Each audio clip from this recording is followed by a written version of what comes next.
Copeuch Inversiones, el sitio donde todos pueden invertir, y Universidad Central, 40 años formando personas, presentan Al Pan Pan. En el Mostrador Podcast, debate y conversación para comenzar tu mañana. Al Pan Pan, con Mirna Schindler. Entrevistas con los actores de hoy. El Mostrador, el poder de la independencia.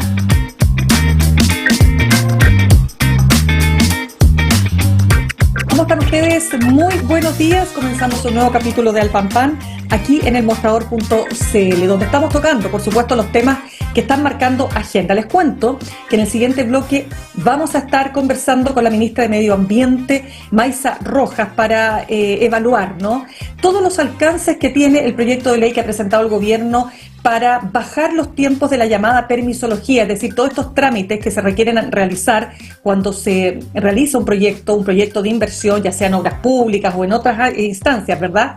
Y que tienen que pasar por una serie larga, una burocracia que hace que a veces se puedan extender estos proyectos por casi 10 años, ¿no? Y la idea es bajar esto, ¿para qué? Para aumentar la inversión, por supuesto, y para que el país pueda crecer más.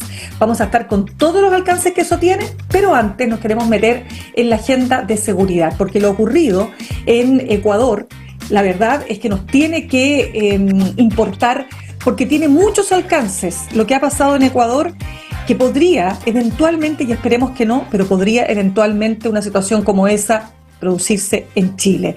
Y es lo que queremos justamente abordar con nuestra siguiente entrevistada, porque queremos entender cómo hacer para que las medidas de seguridad que se toman en concordancia con las leyes, ¿verdad?, que se tramitan en el Parlamento, puedan establecer mejores condiciones para combatir de manera más eficiente el crimen organizado, que es lo que derechamente está detrás, ¿verdad?, de esta situación, el crimen organizado, las bandas, ¿verdad?, que están en juego.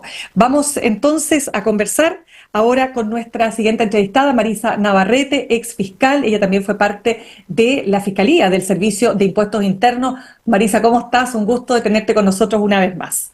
Hola, buenos días, Mirna. Gracias nuevamente por la invitación.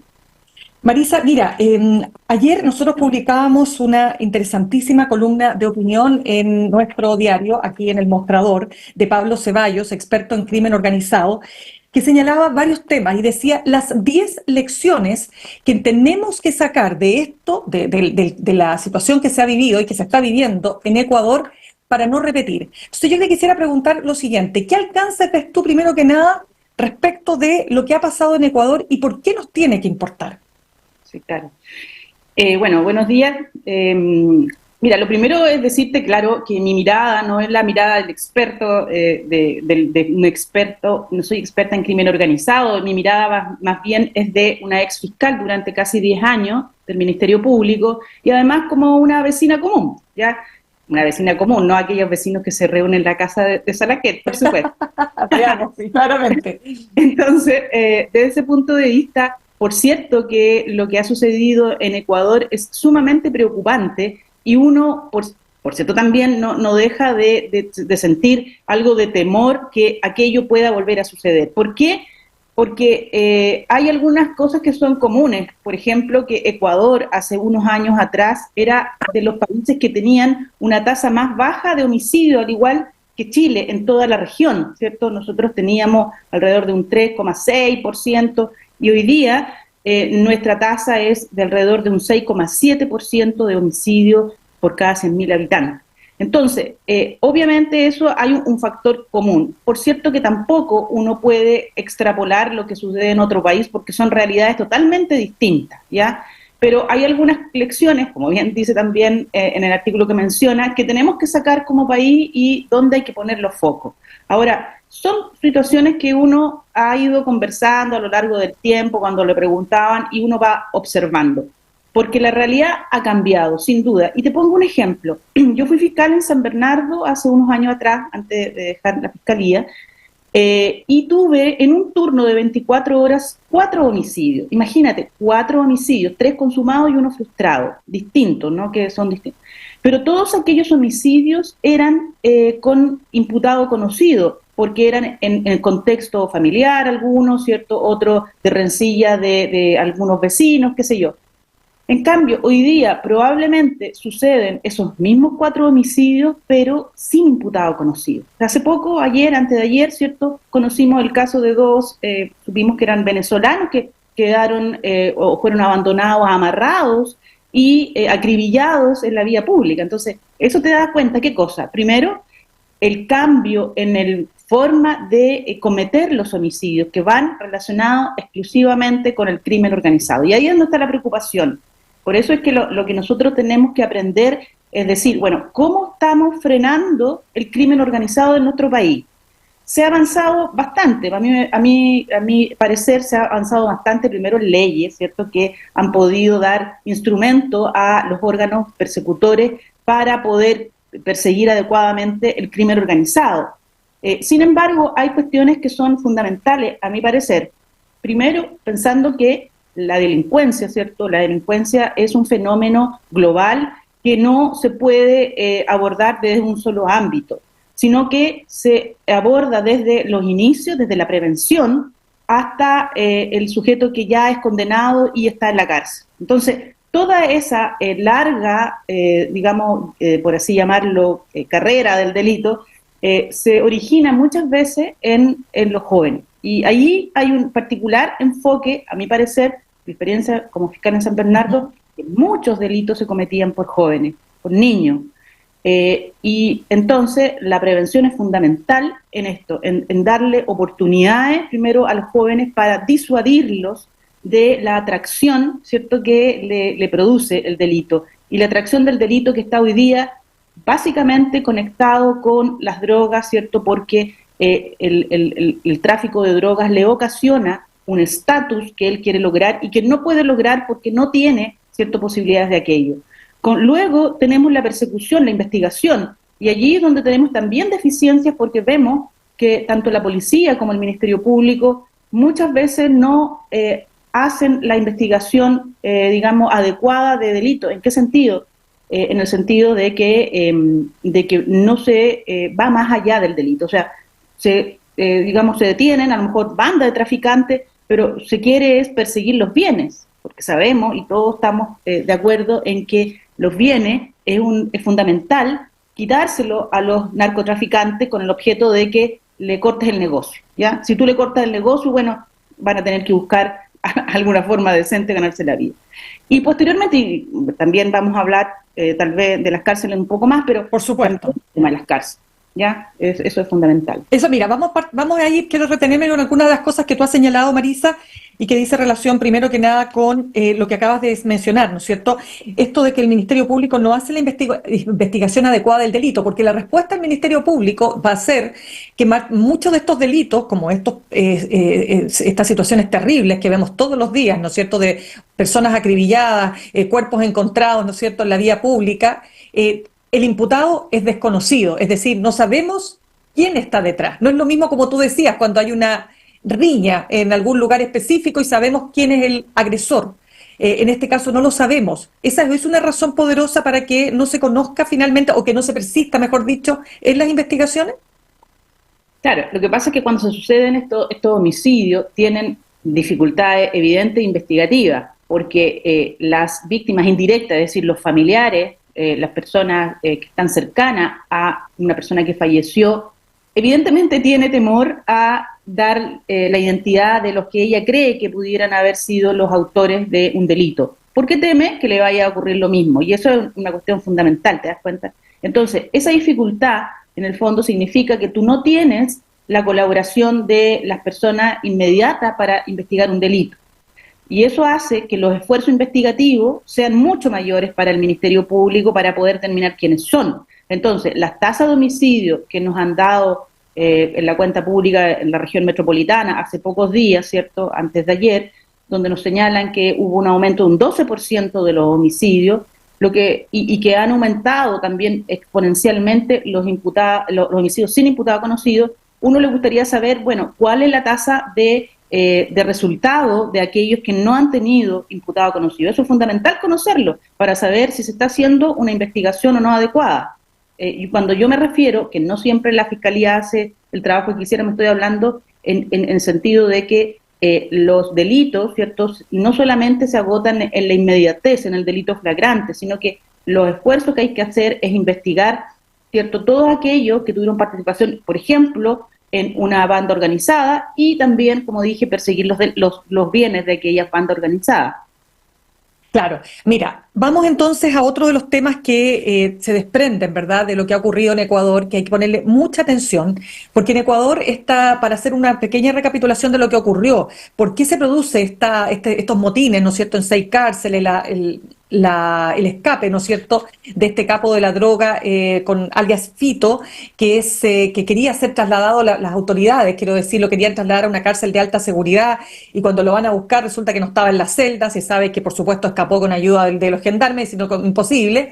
Y aquí hay todo un planteamiento que tiene que ver con que las cárceles en Ecuador se han convertido en centros de operaciones del delito, o sea, no son solo cárceles, sino que son centros de operaciones, y ahí operan las distintas bandas. Entonces, cuando tú alteras ese ecosistema, lo que termina ocurriendo es lo que vimos el lunes, ¿no? En que aquí queda la escoba, porque está todo tan diseñado y estructurado que si tú afectas esa estructuración, se produce lo que se conoció, lo que se vio, esta suerte de sublevación. Y aquí, conexión con Chile. ¿Por qué? Porque tenemos un problema en Chile muy grave con respecto a al sobrepoblamiento de las cárceles. Hay cárceles que están sobrepobladas, algunos dicen esto es un problema de infraestructura, hay que construir más cárceles, pero hay otro detalle, y con esto cierro. El 40% de las personas que está encarcelada hoy día en Chile no está condenada, léase, está en prisión preventiva. ¿Cómo ves ese factor también en el marco de lo que estamos conversando del tema del crimen organizado y de la delincuencia y de los índices de delincuencia? Claro, mira, en el caso de Ecuador, que era uno de los países más seguros, como decíamos al inicio, lo que se atribuye es que en el periodo del 2017 al 2021 estuvo un presidente que se llama Lenín Moreno, y Lenín Moreno lo que hizo fue reducir drásticamente los presupuestos de que tenían que ver con todo el aparato de justicia, ¿ya?, y seguridad. De hecho, eliminó el Ministerio de Justicia con el Ministerio de Seguridad, ¿cierto? Redujo los presupuestos de las cárceles, eliminó el departamento que tenía que ver con la infraestructura carcelaria. Entonces, lo redujo en un solo ministerio. Entonces, eso se le atribuye uno de los factores principales de haber tenido este vuelco en la seguridad, unido a todo lo que tiene que ver con el tráfico de drogas, ¿cierto?, de que Ecuador es limítrofe con Colombia, de que es un centro de distribución de la heroína, bueno, pero esa decisión, por supuesto que no va en el sentido correcto, porque lo que hay que hacer, evidentemente, cuando vemos que las bandas organizadas más relevantes, como el Tren de Aragua en Venezuela, son bandas que se dirigen, que se organizan y que operan desde la cárcel. Entonces, evidentemente hay que hacer modificaciones importantes en las cárceles en nuestro país, y hace rato que lo venimos diciendo, no solamente en torno a aumentar los estándares mínimos de las personas que están ahí, porque son personas y requieren un tratamiento, ¿cierto?, a nivel de derecho humano, cuando no hay, y como lo ha constatado una serie de informes que ha hecho el derecho humano en relación a las cárceles, en el sentido de que no existen siquiera las camas necesarias para que las personas duerman, teniendo que dormir en el piso, ¿te das cuenta? Entonces, ese tipo de cosas no pueden suceder porque eso es caldo de cultivo para las organizaciones criminales, porque las organizaciones criminales que llegan a la cárcel, ¿cierto?, van a reclutar soldados allá, soldados que decir, bueno, aquí estoy mal, cuando yo salga, a lo mejor personas que van a salir pronto, van a ser soldados de organizaciones. Y segundo, la infraestructura que debe tener una cárcel de seguridad para delincuentes que tienen que ver con crimen organizado debe ser distinta a una normal, evidentemente, porque no pueden haber operaciones, por ejemplo, telefónicas. Y venimos hablando también hace mucho tiempo de cómo en las cárceles hoy día no se hacen estas, digamos, neutralizaciones de ondas de teléfono, cómo estas personas no son aisladas efectivamente del resto de la población, y principalmente cómo no se aumenta el número de gendarmes, porque escuchábamos hace un tiempo atrás a un dirigente de gendarmería que decía que, por ejemplo, en Valparaíso había un gendarme para cuidar a 300 reos. Entonces, por supuesto que eso no puede suceder. Tenemos que invertir en cárceles. Y lo que tú dices respecto de el uso y abuso de la prisión preventiva, también es algo que tiene que ver con, a mi parecer, lo que se denomina el populismo penal. Aquí hoy día sabemos que los políticos utilizan, muchos de ellos, toda malamente esta sensación de inseguridad de las personas para obtener ciertos réditos políticos. Y eso es una mirada tan evidente, pero tan mezquina, diría yo, respecto de algunos políticos, porque este es un tema que nos afecta en todos los gobiernos y nos va a seguir afectando. Ya sabemos que malas decisiones que se han tomado en el gobierno de Piñera, malas decisiones en el gobierno de Bachelet, malas en el gobierno de Boric. Entonces, tenemos que ver esto con una mirada país. Y eso significa que tengamos que mirar, ¿cierto?, con un poquito más allá de lo que está sucediendo hoy día y no echarle la culpa al gobierno de turno, ¿ya? Entonces, lo que se esperaría entonces es que se tomen decisiones centralizadas y que involucren a todos los actores para poder combatir adecuadamente esto. Entonces, ¿por qué hablaba de esto yo, del populismo penal? Porque sale un delito y entonces, queremos la cárcel, queremos todo la cárcel. Y la cárcel debiera estar, ¿cierto?, restringida para aquellos casos en que la pena probable, ¿cierto?, es pena privativa de libertad, y para aquellos casos de personas reincidentes, porque obviamente personas reincidentes a cualquier persona le hace lógica de que va a volver a delinquir. Pero no, muchas veces no se hace eso, muchas veces va gente a la cárcel no con estos criterios, sino con criterios adicionales que no son estos. Claro, o sea, en el fondo lo que tú me estás diciendo, Marisa, estamos conversando con Marisa Navarrete, abogada penalista, ex fiscal. Tú me estás diciendo en el fondo que es muy difícil, dada la configuración actual de las cárceles, que no haya contaminación cruzada. Es decir, una persona que entra por un delito menor y termina, ¿no es cierto?, asociándose u obligadamente teniendo que ser parte de temas mucho mayores como son los propios del crimen organizado, ¿no es así? Sí, por supuesto, las personas, muchas personas que entran a la cárcel salen mejores delincuentes que lo que entraron, porque la cárcel es la universidad del delito, como lo hemos dicho muchas veces, ¿te das cuenta? Porque se contaminan con gente que ya ha tenido experiencia más larga en todo este proceso. No hacemos ningún esfuerzo realmente para tener medidas alternativas de rehabilitación. Incluso el sistema, en nuestro sistema procesal penal, establece algo novedoso que fue la suspensión condicional del procedimiento para personas que no han delinquido antes. Entonces, en vez de condenarla, yo le ofrezco una salida alternativa. Pero esa salida alternativa tiene que ver con una decisión política criminal, donde se establecen algunas condiciones para que ella acceda a este beneficio. ¿Pero qué condiciones se le establecen? Se le establece fije domicilio, pudiendo establecerle otro tipo de condiciones que signifiquen una mayor afectación y compromiso con la rehabilitación. ¿Te das cuenta? Tiene los herramientas, tanto el Ministerio Público como los tribunales para aquello, y eso no se hace. Y por supuesto, cero control de las suspensiones condicionales. Entonces, no estamos utilizando la herramienta adecuadamente tampoco en los organismos de persecución penal.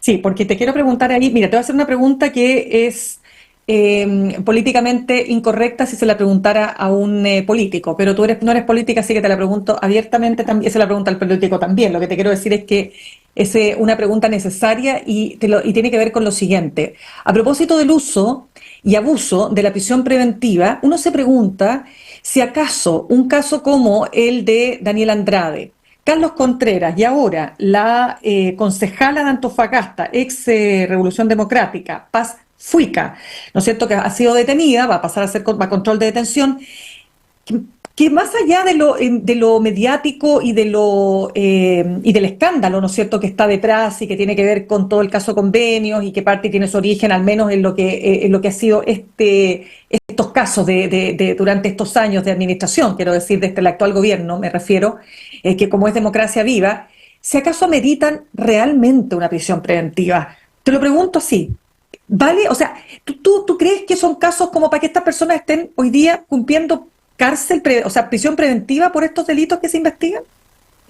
Mira, con los casos que conocimos todos, casos Penta, ¿cierto? Casos Sokimich y otros, financiamiento ilegal de la política, donde prácticamente, y también incluimos la ley de pesca, donde prácticamente nadie estuvo privado de libertad, ni siquiera en prisión preventiva, y luego bastante pocos condenados.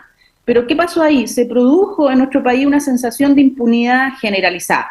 Aquí los ricos, los poderosos, no van a la cárcel, ¿cierto? Esa es una sensación que todos compartimos, yo creo que tú también, Nel. Entonces, esto motivó a que se gestara lo que es la reciente ley de delitos económicos, donde se restringió bastante la posibilidad de personas que cometieran estos delitos económicos, ¿cierto?, que pudieran salir, porque muchas de ellas no tienen, y aquí es un punto bien importante para establecer cuándo procede la prisión preventiva, que es que no tiene que tienen irreprochable conducta anterior. La mayoría de estas personas tenían irreprochable conducta anterior, entonces eso hacía casi automático bajar la pena. Hoy día con los delitos económicos no hay. Los delitos de corrupción pueden ser delitos económicos si se cometen en el contexto de una empresa y benefician a una empresa, ¿cierto? Entonces, en este caso, las fundaciones no tendrían esta característica, ¿ya? Por lo tanto, pero es un delito de corrupción, y los delitos de corrupción, lamentablemente, tal vez no tienen una pena tan alta y se rigen, en definitiva, por las normas generales. Entonces, en teoría, si estamos hablando de un delito que no es, que es un delito de corrupción, de cohecho, por ejemplo, no tiene una pena alta y no ameritaría la prisión preventiva. En el caso de las fundaciones, en el caso de, independientemente de si se configuran aquí los delitos básicos, yo tengo unas dudas ahí, pero bueno, supongamos que se dan por cierto que ese delito tiene los presupuestos materiales, es un delito que tiene penas altas porque es fraude al fisco, o sea, es como una estafa, y tiene pena, en principio, asociada a penas de crimen. Por lo tanto, cumpliría teóricamente este estándar.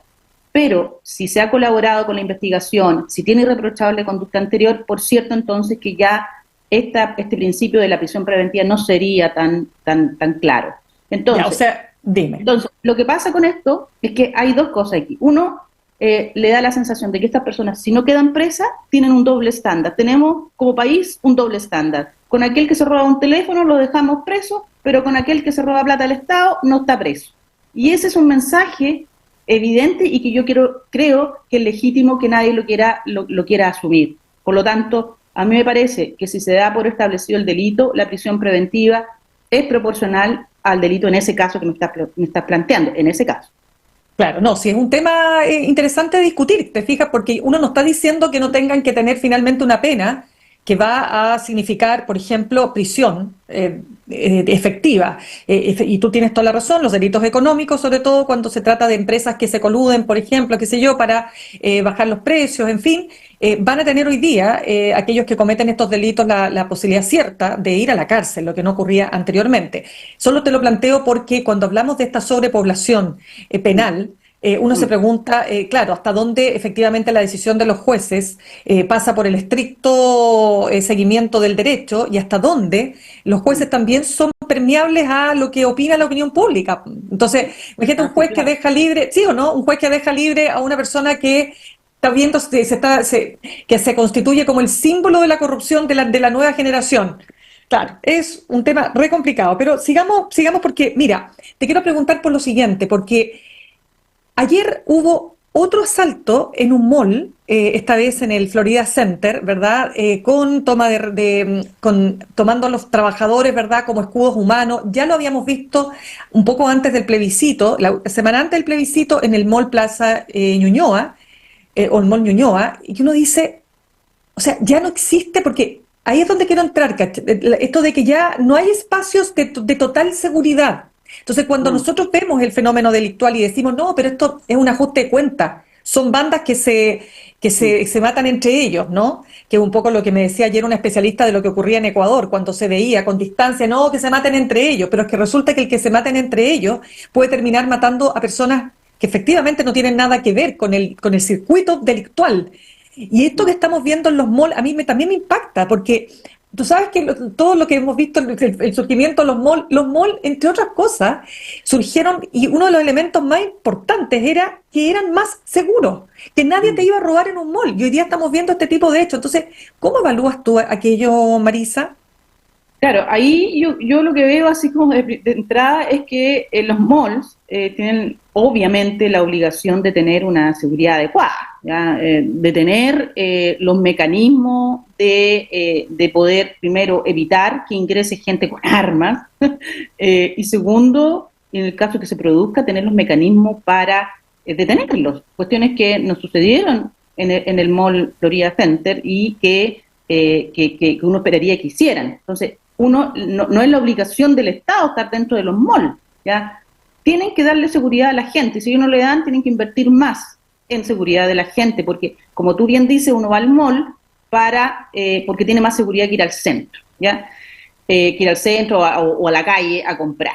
Lo que pasa aquí, y tú hablas, claro, la sensación de inseguridad, es porque la forma de comisión de los delitos también, estos ya no son delitos necesariamente de crimen organizado, son de bandas criminales que cometen delitos de robo, así como muchas veces han entrado a otros malls, ¿cierto? ¿Recuerdas tú en los malls de la zona oriente, entraron a joyerías también con armas? Entonces esto ya lo hemos visto, entonces los malls tienen que invertir en seguridad, pero lo que pasa con esto es que al uso de armas de fuego, eso es lo que nos llama la atención, ¿cierto? Es cómo acceden estos sujetos a las armas de fuego, aumentando los niveles de inseguridad, porque recuerda tú también que la última encuesta de Paz Ciudadana del año pasado reveló que teníamos los más altos e históricos niveles de inseguridad que no necesariamente se condicen con ser víctima de un delito, ¿ya? Que es distinto, ¿cierto? Cuando se le pregunta a la gente, ¿usted ha sido víctima de delito? ¿Usted o su familia o sus familiares directos? Eso es la victimización, pero el temor al delito es qué cantidad de temor tengo de ser víctima, aunque no lo sea. Y eso no se condice con el nivel de haber sido víctima de un delito. Pero ¿cómo se explica eso? Se explica precisamente por esto. No necesariamente porque muchos le echan la culpa a los medios de comunicación, que esto... No, tiene que ver con que los medios de comunicación muestran una realidad, ¿verdad? Que es que la forma de comisión de los delitos, ya sea con armas de fuego en un mall, por ejemplo, o estos delitos de homicidio que hemos hablado, donde aparecen gente muerta sin imputado conocido, lo que hace es aumentar mi sensación de inseguridad, por cierto, porque aunque yo no haya sido víctima, la posibilidad de que ser víctima puede ser real, incluso pasando por el lugar. ¿Te das cuenta? Entonces, ahí es donde está el problema. La seguridad de nuestro país tiene que ver con todos los factores que hemos hablado acá. La disminución, si nosotros disminuimos la delincuencia, si controlamos las bandas organizadas, obviamente va a disminuir esa sensación. Ahora, desde luego, hay que reconocer que el delito va a existir siempre va a existir. Nunca vamos a eliminar la delincuencia, porque la delincuencia es un fenómeno social. Lo que el país tiene que hacer es tratar de controlarlo, y para controlarlo, a mi juicio, y como para ir sí, claro. Digamos, terminando el punto, es que tiene que haber una decisión de Estado, una cabeza que diga, en esta digamos, como estructura del delito desde el inicio hasta el final, cómo voy como país, con visión de Estado, controlando desde el inicio hasta el final estos fenómenos delictuales. Marisa, el tema de las encerronas, porque claro, una cosa, como digo, es lo que está pasando todos los días con estos hallazgos de cadáveres. De hecho, fíjate que escuchaba un analista, me acuerdo, hace algunos días, no recuerdo el nombre de él, pero me pareció interesante lo que planteó. Dijo, hoy día, un extranjero o un migrante tiene más probabilidades de ser asesinado que un chileno. Mira qué interesante el punto, porque cuando tú ves quiénes son los que mueren, muchos de ellos son migrantes. Eso primer punto.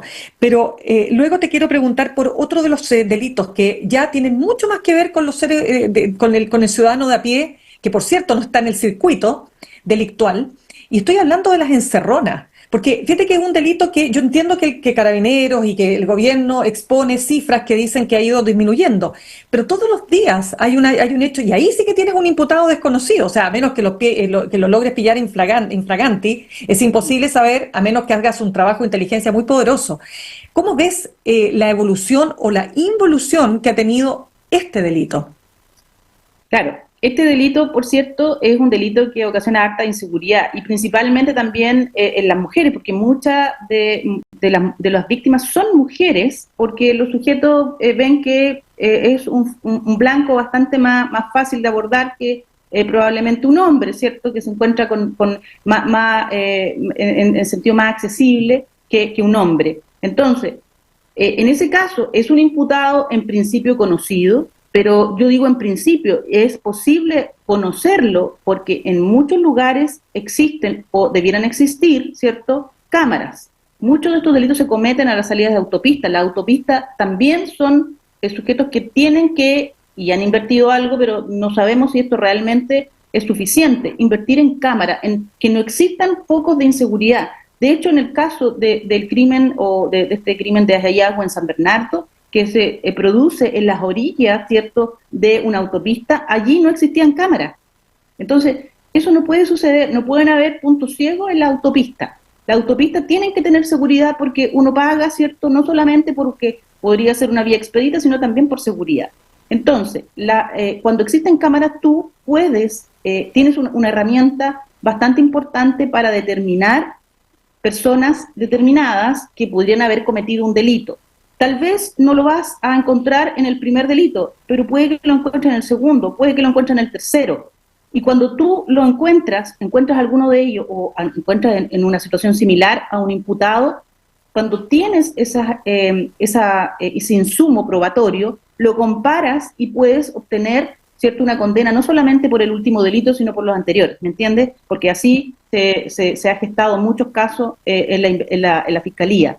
Por lo tanto, en ese caso, a mí me parece que la responsabilidad de las autopistas es fundamental y también de la autoridad de mantener, ¿cierto?, el control de seguridad. ¿Cómo se mantiene un control de seguridad? Con una respuesta adecuada, además, de parte de la policía. Muchas personas señalan que llaman a la policía y no llegan inmediatamente cuando se trata de un delito de esto, ¿ya? La concurrencia inmediata de la policía o el alerta a la policía va a permitir, ¿cierto?, darle seguimiento a estos sujetos, porque muchos de los vehículos que se roban, ¿cierto?, pasan por sectores donde hay cámaras también. Entonces, el seguimiento de las cámaras de vigilancia es fundamental para ver por dónde se fueron y también, en algunos casos también existen cámaras privadas donde también pueden aportarse. A mí me parece que la respuesta debe ser inmediata porque además las personas que son víctimas de un delito, muchos de ellos lo hacen a rostro descubierto, pueden tener, ¿cierto?, el recuerdo inmediato de quién fue.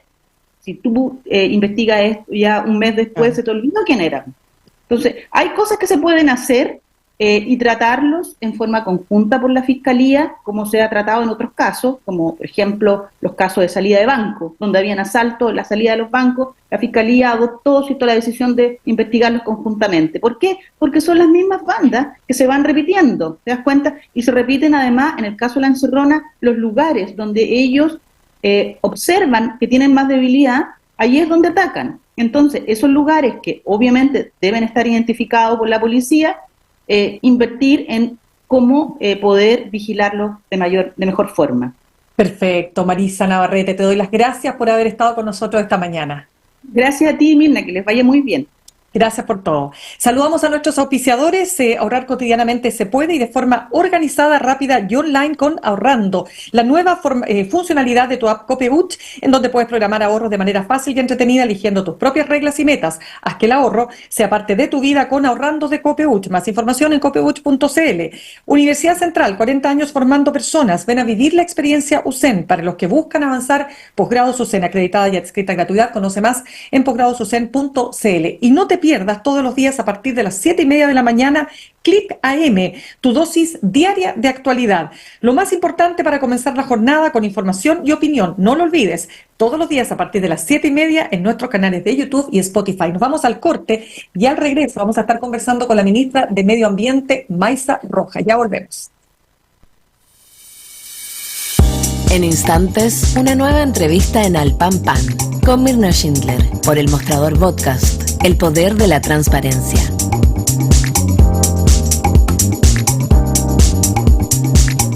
con Copeuch Inversiones alcancé la meta del pie para mi departamento. Y no soy experta en inversiones. Te presentamos Nuevo Copeuch Inversiones, un sitio 100% digital para ayudarte a cumplir tus metas. Invierte en Copeuch Inversiones desde 1,500 pesos, con bajos costos de administración que se acomodan a tu bolsillo. Es 100% digital, fácil de usar, te acompaña y tienes el completo control de tus fondos. Copeuch.cl, el sitio donde todos pueden invertir. Infórmese de las características esenciales de la inversión en fondos, las que se encuentran contenidas en sus respectivos reglamentos internos. La rentabilidad o ganancia obtenida en el pasado por los fondos no garantiza que ellas se repitan en el futuro. Los valores de las cuotas de los fondos son variables. Matricúlate para